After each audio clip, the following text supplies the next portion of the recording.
Another thing also that happened later in that year was what I like to call the beginning of Triple H's reign of terror. Triple H was literally handed the World Heavyweight Championship by Eric Bischoff in a briefcase on Raw one week. There was no tournament, there was no competition or anything to crown a new champion. They did the brand split. They needed a champion on the Raw brand. And so they literally decided, we're just going to hand Triple H the belt. Why? Especially since he lost to Shawn Michaels at SummerSlam? I have no idea. I guess Eric Bischoff was the heel GM, and so that's what a heel GM does.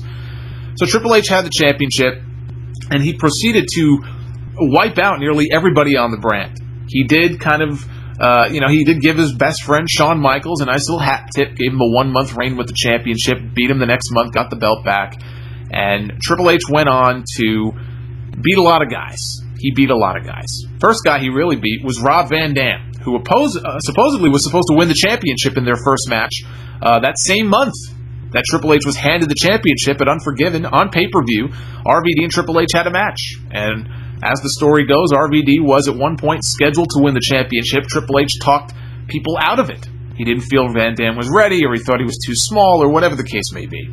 And of course it was rebooked, and Triple H beat him. And we all know what happened to Rob Van Dam at that point. At the Survivor Series, he also crushed Triple H's larynx, coming off the top of one of the Elimination Chamber pods for a frog splash. And the very next month, Rob Van Dam was on pay-per-view, not wrestling, but he was via satellite at the WWF restaurant having hamburgers. And Triple H went on to beat Kane, beat Booker T. Now, the thing about Kane is, Triple H beating Kane is fine. It's not like, oh my God, he beat Kane and this young up-and-comer. Kane was already an established guy at that point. God, excuse me. And Triple H beat him. He unified the World and Intercontinental Championships. So there was a period of about 7 months or so where there was no Intercontinental title. They did away with it before deciding to bring it back in, I believe, May of the following year. So Triple H, in short order, disposed of RVD. He disposed of Kane. And then he got into a feud in early 2003 with Booker T, who was pretty over with the crowd, and they had a World Championship match at WrestleMania.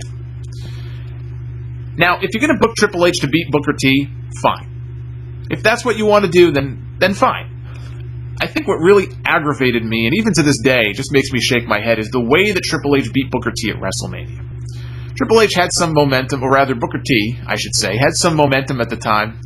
Went into the match a big babyface, opposing the big heel champion, Triple H.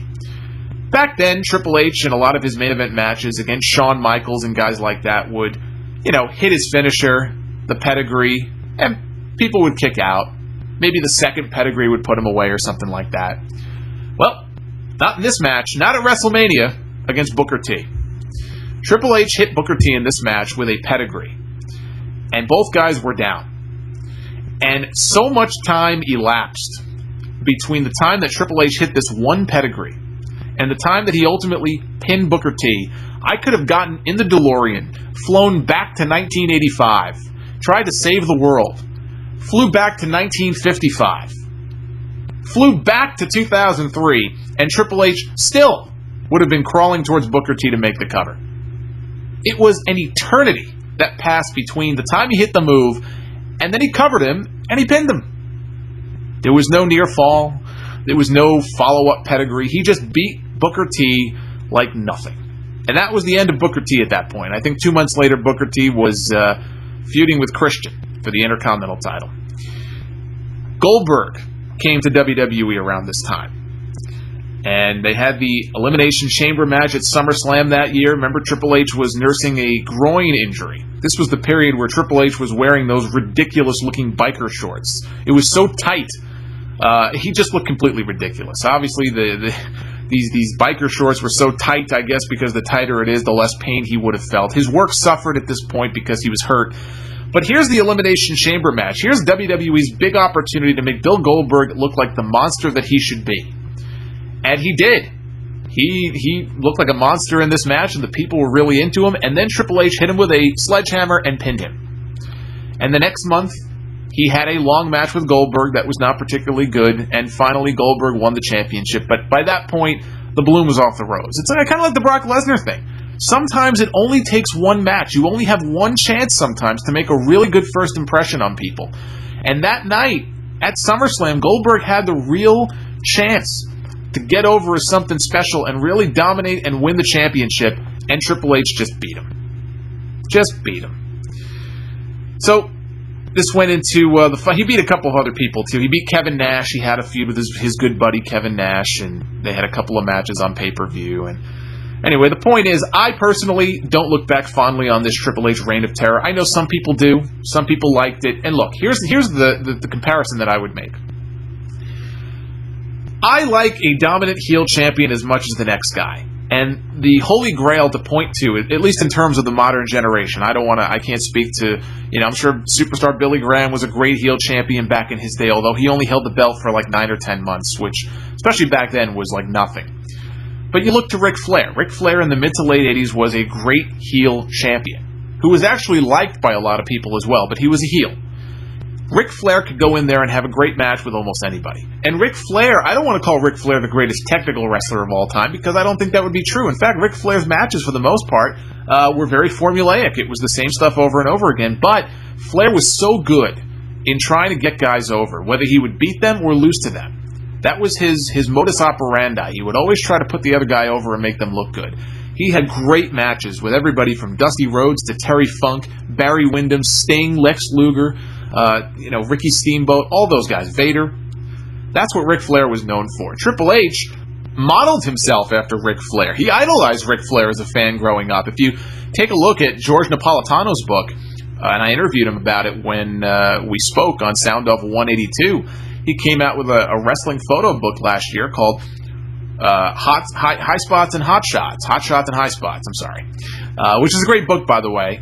And there are photos in the book that he himself took in the early 90s, around 93, when Triple H was first breaking into the business with Killer Kowalski. He was at a gym somewhere, and you just look at Triple H back then, and with the robe and everything, the way he was dressed, the golden platinum blonde hair, it was obvious who Triple H modeled himself after when he came into the business.